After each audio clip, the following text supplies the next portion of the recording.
Hello everyone, this is my first mini blog. তো এখানে আমি, মা আর ঈশা তিনজনে রেডি হয়ে গেছিলাম একটু বেরু যাওয়ার জন্যে।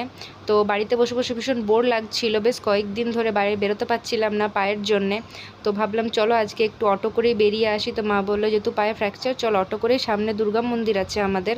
তো দুর্গা মন্দিরে রাত্রেবেলাতে এই সন্ধে আরতি হয়, তো সেটাই আমি, মা আর ঈশা মিলে চলে গেছিলাম দেখার জন্যে।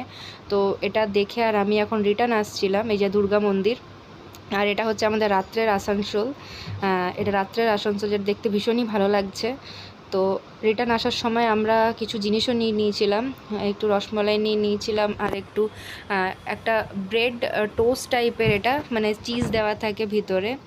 আর সাথে অর্ডার করে নিয়েছিলাম বাড়ি এসে পরে পিৎজা। তো এগুলোই আজকে আমার ডিনার, আর এগুলো সব এখন গরম করে নিচ্ছি আর গরম করে খাবার পালা। তো এইটুকুই ছিল মিনি ব্লগে। Tata, good night. ভালো লাগলে লাইক, শেয়ার, সাবস্ক্রাইব করে দেবেন।